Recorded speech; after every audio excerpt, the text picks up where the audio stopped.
హైదరాబాద్ నుంచి పిఠాపురం పోలీసులు అరెస్ట్ చేసి తీసుకెళ్లారు. అక్కడ వెంటనే కోర్టు బెయిల్ ఇచ్చేసింది. బయటికి రాగానే సర్పవరం పోలీసులు రెడీగా ఉన్నారు. రెండో రోజు సర్పవరం పోలీస్ స్టేషన్కి తీసుకెళ్లారు. ఇక్కడ కూడా కోర్టు వెంటనే బెయిల్ ఇచ్చేసింది. అక్కడి నుంచి బయటికి రాగానే మచిలీపట్నం పోలీసులు రెడీగా ఉన్నారు. అక్కడ మళ్ళీ బెయిల్ వస్తే ఇంకో స్టేషన్కి. మొత్తంగా ప్రశ్న యూట్యూబ్ ఛానల్ ప్రశ్న రావణ్ అరెస్ట్ వ్యవహారంలో ఏపీ పోలీసులు ఆడుతున్న అరెస్ట్ బెయిల్ అరెస్ట్ గేమింగ్. ఇక్కడ గమనించాల్సింది ఏంటో తెలుసా? పిఠాపురము, సర్పవరము, మచిలీపట్నం ఇవన్నీ కూడా జనసేన ఎంపీ ఎమ్మెల్యే నియోజకవర్గాలు. 3 రోజుల్లో ఒక వ్యక్తిని 3 సార్లు అరెస్ట్ చేసి 3 సార్లు కోర్టు ముందు ప్రవేశపెట్టి ఏపీ పోలీసులు రావణ్ కేసు ద్వారా సరికొత్త రికార్డు సృష్టించారు. అలాగే కేసు పెట్టిన జనసేన కార్యకర్తలు దీనికి దోహదం చేశారు. ఈ రికార్డు క్రియేషన్కి వాళ్ళే ఇలా చెప్తున్నారు. ఈ పోస్ట్ ఒకసారి చూడండి. నెక్స్ట్ పాయకరావుపేట అంట, ఆ తర్వాత ఏలూరు అంట. ఇలా ఈ ఆట, ఈ రికార్డులు 3 కాదు 30 పోలీస్ స్టేషన్లు, 30 పోలీస్ కేసులు, అలాగే 30 కోర్టు బెయిల్స్ దాకా తీసుకెళ్ళాలి అని చెప్పి ఆల్రెడీ డిసైడ్ అయ్యారు అని చెప్పి జనసేన పోస్టులు అండ్ గ్రౌండ్లో పోలీసుల తీరు చెప్పకనే మనకు చెప్తోంది. అంటే ఏపీ పోలీసుల ద్వారా పవన్ కళ్యాణ్ గారు, జనసేన కార్యకర్తలు ఏపీలో ఉండే ప్రతి ఊరికి రావణ్ని పరిచయం చేస్తున్నారు. రావణ్ని ఎక్కడికి తీసుకెళ్తే అక్కడికి రావణ్ సపోర్టర్స్ కంటే ముందే పెద్ద ఎత్తున జనసేన కార్యకర్తలు అక్కడికి చేరుకుంటున్నారు. కోడిగుడ్లతో దాడులు చేయడానికి ప్రయత్నం చేస్తున్నారు. దీంతో ప్రతి చోట ఉద్రిక్తత. రావణ్ గురించి మీడియాలో, సోషల్ మీడియాలో నాన్ స్టాప్ వార్తలు. అరెస్ట్ అయినప్పటి నుంచి మీడియాలో రావణ్ గురించే చర్చ. యూట్యూబర్ రావణ్ ను మరో కేసులో అదుపులోకి తీసుకున్నారు పోలీసులు. జోసెఫ్ రావణ్ ను పోలీసులు ప్రశ్నిస్తున్నారు. రావణ్ పై దాడికి మచిలీపట్నంలో జనసేన ప్లాన్ చేశారు. మచిలీపట్నం పిఎస్ కేసులో అతనిపై మరో కేసు నమోదవడంతో ఆయన మళ్లీ అదుపులోకి తీసుకున్నారు పోలీసులు. ఈ రోజు రావణ్ కి 3rd కేసులో రిమాండ్ పెడుతున్నారు. మరి రిమాండ్ ఇప్పుడు పెడతారా, లేకపోతే ఎప్పుడు పెడతారు, లేకపోతే రేపు ఉదయం నుంచి తహసీల్దార్లు రేపటి నుంచి ఇన్ఛార్జిగా ఉండబోతున్నారు. రేపు జ్యుడిషియల్ ఆఫీస్ అందరికీ కూడా ఇక్కడ కాన్ఫరెన్స్ ఉన్న కారణంగా tahsildar is a political post. So తహసీల్దార్కి 7 రోజులు రిమాండ్ ఇచ్చే పవర్ ఉంటుంది. సో రేపు గనక రిమాండ్ తహసీల్దార్ దగ్గరకు తీసుకెళ్లటం మాత్రం పూర్తిగా, ఎందుకంటే రాత్రి 9 గంటలకి రావణ్ని కస్టడీలోకి తీసుకున్నారు. 9 గంటల లోపు అంటే 24 గంటలు దాటుతున్న కారణంగా 9 గంటల లోపు రావణ్ని జ్యుడిషియల్ మ్యాజిస్ట్రేట్ దగ్గర పెట్టాలి. కూడదు అని నేను రాష్ట్ర ప్రభుత్వాన్ని, ఎస్పీని కూడా హెచ్చరిస్తున్నా, తహసీల్దార్ని కూడా చెప్తున్నా, కూడదు అని. ఈ రోజు రిమాండ్ పెట్టకుండా రేపు ఉదయం గనక ఎగ్జిక్యూటివ్ మెజిస్ట్రేట్ గా తహసీల్దార్ ఉంటాడు కదా, తహసీల్దార్ మనం ఎంపాయింట్ చేసినోడే కదా, ఎట్లా ఒకళ్ళగా రిమాండ్ తీసేసుకుని 7 రోజుల తర్వాత చూసుకుందాం, పీటీ వారెంట్లు వేసుకుందామని మీరు ఏమైనా ప్రయత్నాలు చేస్తే మాత్రం చెప్తున్నాను కదా, హైకోర్టులో తహసీల్దార్ పోస్ట్ ఊడిపోతుంది, హైకోర్టులో పోలీసుల పోస్ట్ ఊడిపోతుంది.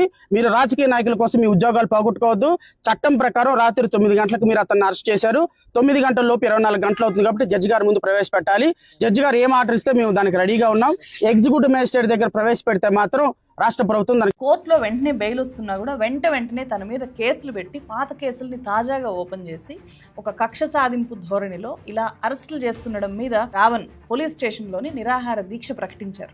3 రోజుల నుంచి ఆహారం కానీ నీళ్లు కానీ తీసుకోవట్లేదు, ఆయన దీక్ష కొనసాగిస్తున్నారు అని చెప్పి ప్రశ్న టీం ప్రకటించింది.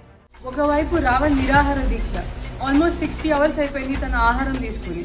2 డేస్ నుంచి వాటర్ కూడా తాగట్లేదు. We are very much concern about రావణ్స్ well being. తన పైన అక్రమ అరెస్టుల్ని, ప్రభుత్వ వైఖరిని తప్పుపడుతూ రావణ్ ఈ నిరాహార దీక్షని చేపట్టారు. రావణ్ మీద ఇలా వరుస కేసులు పెట్టడం వెనుక అసలు కారణం ఏంటో తెలుసా? రావణ్ను కొట్టాలి, ఎలాగైనా కొట్టాలి అనే కసి. పోలీసులతో కొట్టించాలి, వాళ్ళు కొట్టట్లేదు కాబట్టి జనసేన కార్యకర్తలే దాడి చేయాలి అని అనుకుంటున్నారు. అందుకే ఒక స్టేషన్లో కాకపోతే ఇంకో చోటైనా కుదురుతుందేమో అని చెప్పి ఇలా కేసులు పెట్టి తిప్పుతున్నారు. అయితే అడ్వకేట్ జడా శ్రవణ్ కుమార్, ఆయన మాజీ జడ్జి కూడా కావడంతో రావణ్ కేసులన్నీ, ఎన్ని కేసులు పెట్టినా అన్ని చోట్లకి తిరిగి జడ్జి ముందు వాదనలు వినిపించి బెయిల్ వచ్చేలాగా చేస్తున్నారు.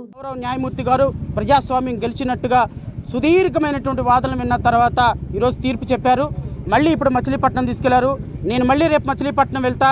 ఈ ప్రభుత్వం చేస్తున్నటువంటి దుర్మార్గ చర్యలని చివరి వరకు, కడ వరకు ఎంతవరకు పోరాటం చేయాలో అంతవరకు పోరాటం చేద్దాం. మళ్ళీ పోలీస్ స్టేషన్కి తీసుకొస్తే ఒక సిఐ అంటాడంటండి జనసేన కార్యకర్తలతో, ఎందుకయ్యా ఇప్పుడు రేపు పొద్దున ఆయన వాయిదాలకు రాడా, అప్పుడు చూసుకోండి, ఇప్పుడు కొట్టడం ఎందుకు, ఇప్పుడు కొరకటం ఎందుకు, ఇప్పుడు నరకటం ఎందుకు, రేపు ఆయన వాయిదాలకు వస్తాడు కదా, ఎక్కడికి పోతాడు, పిఠాపురం రావాల్సిందే కదా, కాకినాడ రావాల్సిందే కదా, రావణు ఎక్కడికి వెళ్తాడు అంట. ఓ సిఐ వాళ్ళ కార్యకర్తలకు అడ్వైజ్ చేస్తున్నటువంటి విధానం ఇది. లా అండ్ ఆర్డర్ అయితే మీ లా అండ్ ఆర్డర్కి శతకోటి వందనాలు. దీంతో జనసేన కార్యకర్తల్లో ఆగ్రహం కట్టలు తెంచుకుంటోంది. ఈ విజువల్స్ చూడండి, ఏ రకంగా పోలీస్ స్టేషన్లోకి వెళ్ళైనా సరే రావణ్ మీద భౌతిక దాడి చేస్తాము అని చెప్పి ఇలా ఎగబడుతున్నారు.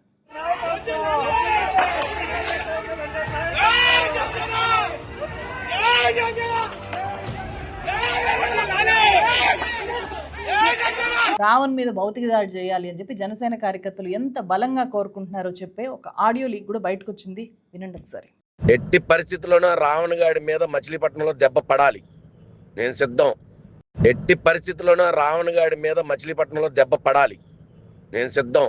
ఒక వ్యక్తిని ఖచ్చితంగా జైల్లోనే ఉంచాలి అనే ఉద్దేశంతో కావాలని పనిగట్టుకొని ఒక కేసు తర్వాత ఇంకొక కేసు బెయిల్లో అతను బయటికి రాకుండా ఇలా కక్షపూరితంగా చేస్తే కనుక అది రాజ్యాంగంలో ఆర్టికల్ 14, ఆర్టికల్ 21లను ఉల్లంఘించినట్టు, రాజ్యాంగ ఉల్లంఘనకు పాల్పడ్డట్టు. పైగా రకరకాల ప్రాంతాల్లో పోలీసులు రిజిస్టర్ చేసిన ఎఫ్ఐఆర్లు ఒకే సంఘటనకు చెందినవైతే కనుక అది కక్ష సాధింపు కిందకి వచ్చే అవకాశం ఉంటుంది. రావణ్ విషయంలో కక్ష సాధింపు ధోరణి అనేది ప్రజలందరికీ బాగా అర్థమయ్యేలాగా బహిరంగంగా జరుగుతుంది. ఈ పద్ధతి కూడా కాదు. ఈ రోజు దాకా ఆయన మీద ఏ కేసు లేదన్నారు, అరెస్ట్ చేసినారు, బెయిల్ పెట్టేసరికి 16 కేసులు రెడీ ఉన్నాయి.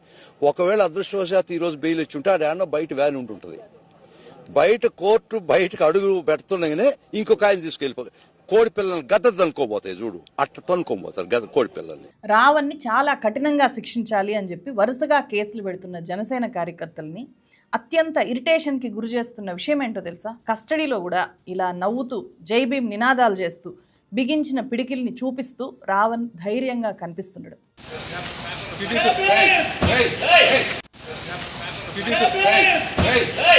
పోలీసుల అదుపులో ఉన్న రావణ్ ఇలా ధైర్యంగా కనిపిస్తుండడము జనసేన కార్యకర్తలు జీర్ణించుకోలేకపోతుంటే, మరోవైపు రావణ్కు విపరీతంగా సోషల్ మీడియాలో మద్దతు పెరుగుతోంది. అతని ఛానల్ని సబ్స్క్రైబ్ చేసే వాళ్ళ సంఖ్య చాలా వేగంగా పెరుగుతుండడమే అందుకు నిదర్శనం. ఆయన పాత వీడియోలకు కూడా వ్యూయర్షిప్ బాగా పెరుగుతుంది.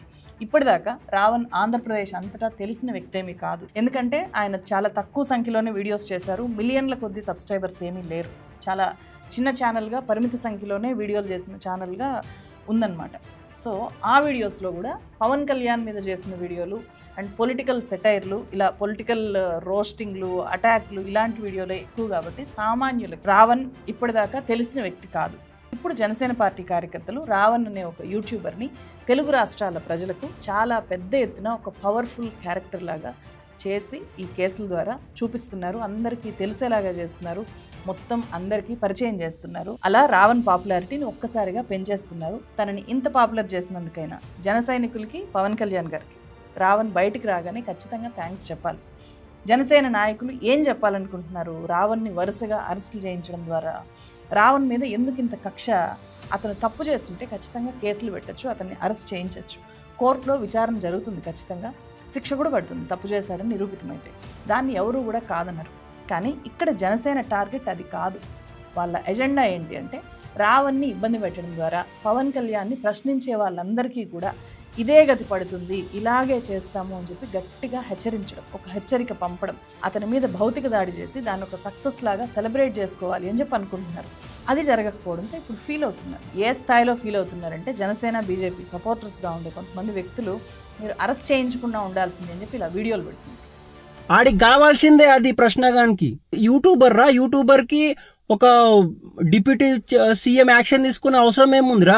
డిప్యూటీ సీఎం యాక్షన్ తీసుకున్నంటే మీ కార్యకర్తలు సరిగ్గా వర్క్ చేస్తలేరని పవన్ కళ్యాణ్ లాంటి వాళ్ళు రియాక్ట్ అవుతా. అసలు నిజం చెప్తున్నా కదా, ఇట్స్ అట్టర్ ఫ్లాప్ ఫెయిల్యూర్. ఏందిరా, ఎట్లరా, నాకు అర్థమైతే లేదు. మీరు ఎట్లా సర్వైవ్ అవుతారు? రావణ్ని వరుసగా ఇలా అరెస్ట్ చేస్తున్నాడని senior actor, activist Prakash Raj తీవ్రంగా తప్పుపట్టారు. వీళ్ళు జన సైనికుల, గూండాలా అని చెప్పి క్వశ్చన్ చేశారు. ప్రశ్నించే వాళ్ళని జన సైనికులు చంపేస్తారా ఏంటి అని చెప్పి ఒక వీడియో రిలీజ్ చేశారు. ఏంటో జన సైనికులు బాగా రెచ్చిపోతున్నారు. జన సైనికుల, గుండలా ప్రశ్నించాడని పోలీసులను పంపించి అరెస్ట్ చేసి తీసుకొచ్చారు. బెయిల్ మీద బెయిల్ ఇస్తుంది కోర్టు, అరెస్ట్ల మీద అరెస్ట్ చేస్తున్నారు మీరు. ఈ కొత్త నాటకం ఏంటి? ఈ బెదిరింపులేంటి? ఈ జన సైనికులు ప్రశ్నించే వాళ్ళని చంపేస్తారా ఏంటి? Behave yourself. దేశం చూస్తోంది. This is not done. Ravan arrest తర్వాత డిప్యూటీ సీఎం పవన్ కళ్యాణ్ గారు ఫ్రీడమ్ ఆఫ్ స్పీచ్ అంటే ఫ్రీడమ్ ఆఫ్ అబ్యూస్ కాదు అని చెప్పి ఒక స్టేట్మెంట్ రిలీజ్ చేశారు కదా. ఆ స్టేట్మెంట్ ఎవరో ఎడిట్ చేశారు. ఆ స్టేట్మెంట్కి పూర్తి విరుద్ధంగా పవన్ కళ్యాణ్ గారు గతంలో ఎలా మాట్లాడారో చెప్పే వీడియో అది. ఒకసారి చూడండి. ఫ్రీడమ్ ఆఫ్ స్పీచ్ అంటే ఫ్రీడమ్ టు అబ్యూస్ కాదు. తిక్క రేగితే నాకు ముఖ్యమంత్రి వాళ్ళ అమ్మమ్మ కూడా ఎవరు గుర్తురాడు నాకు. ఒకరిని తిట్టడం, ఆడ కాదు మగ కాదు, ఒక్కొక్కరిని కూర్చోబెట్టి నారకి నార ఒలిచి చూపిస్తాం. డెత్ థ్రెట్స్ ఇవ్వడం, వంట చేత్తో వస్తాం, మెడ పిసికి తొక్కి కింద నొక్కేస్తాం కొడకల్లారా. ఆధారాలు లేకుండా ఆరోపణలు చేయడం, చేప నుంచి ఎక్స్ట్రాక్ట్ చేసిన నూనె, పశువు సంబంధించిన కొవ్వు, పందికి సంబంధించిన కొవ్వుని, ఇవి ఎక్కువ ఉన్నాయి. మహిళలను టార్గెట్ చేయడం. డైమండ్ రాణి ఆ రోజా కూడా మాట్లాడద్దు. పవన్ కళ్యాణ్ గారు స్వయంగా నన్ను హోటల్లో మెచ్చుకున్నారు. ఇది ఈ రోజా ఎపిసోడ్ అయిన తర్వాత ధైర్యంగా ఉండమన్నారు ఆయన. మత విశ్వాసాలను అవమానించడం.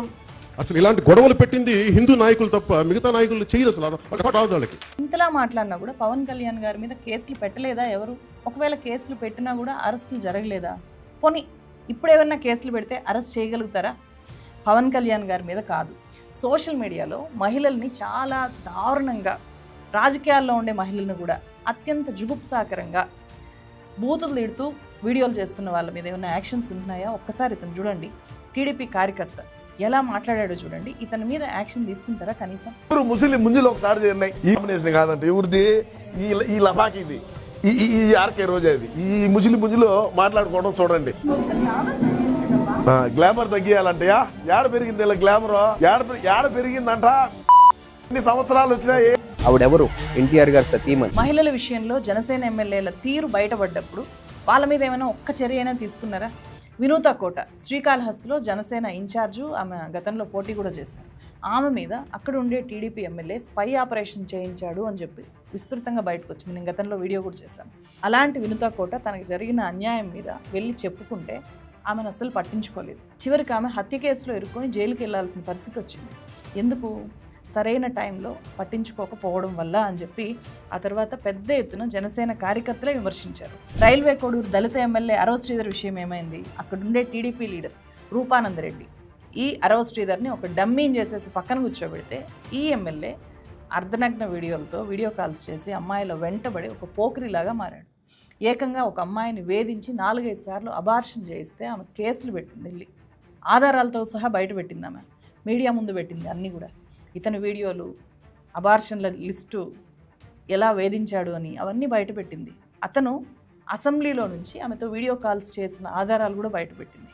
ఇన్ని ఆధారాలు బయటకు వచ్చినా కూడా అతని మీద ఎలాంటి చర్యలు ఉండవు. ఆ కేసులో ఎంత దారుణము అంటే బాధితురాల మీద జనసేన నాయకులు ఘోరంగా నడి రోడ్డు మీద కట్టెలతో దాడి చేశారు. సో ఆమె ఎన్నోసార్లు పవన్ కళ్యాణ్ గారిని కలవాలి అని చెప్పి ప్రయత్నం చేస్తే కనీసం కలిసే అవకాశం కూడా ఇవ్వలేదు మీరు. ఇప్పుడు అదే అరవ శ్రీధర్ పవన్ కళ్యాణ్ గారితో కలిసి ఢిల్లీలో జరిగిన మీటింగ్స్లో పాల్గొంటారు, ప్రతి కార్యక్రమంలోనూ ముందుండి పాల్గొంటున్నారు. సో ఈ తీరుని ఎలా అర్థం చేసుకోవాలి? ఏం చూపిస్తున్నారు మీరు మీ లీడర్షిప్ వల్ల క్యాడర్కి అండ్ ఆంధ్రప్రదేశ్ ప్రజలకు, మీకు ఓట్లేసిన వాళ్ళకి? అరవ శ్రీధర్ అరెస్ట్ అవ్వకుండా ఎవరు అడ్డుకున్నారు? ఒక మహిళ పెట్టిన చాలా తీవ్రమైన కేసుల్ని ఎలా తొక్కిపెట్టగలిగారు? మీరు ఏం మాట్లాడినా, మీ ఎమ్మెల్యేలు ఎంత చెత్త పనులు చేసినా కేసులు ఉండవు, అరెస్టులు ఉండవు. మిమ్మల్ని చూసి మీలాగా మాట్లాడుతూ ప్రశ్నిస్తున్న వ్యక్తిని మాత్రం కోర్టులో బెయిల్ మీద నుంచి బయటికి రాగానే పోలీసులు ఇంకో కేసులో అరెస్ట్ చేస్తారు. ఇదేమి న్యాయం? ఇదేమి రాజ్యం? పవన్ కళ్యాణ్ కోరుకుంటున్న ప్రజాస్వామ్య విలువ ఇదేనా? ఇలాగే ఉంటుందా మీ పాలన?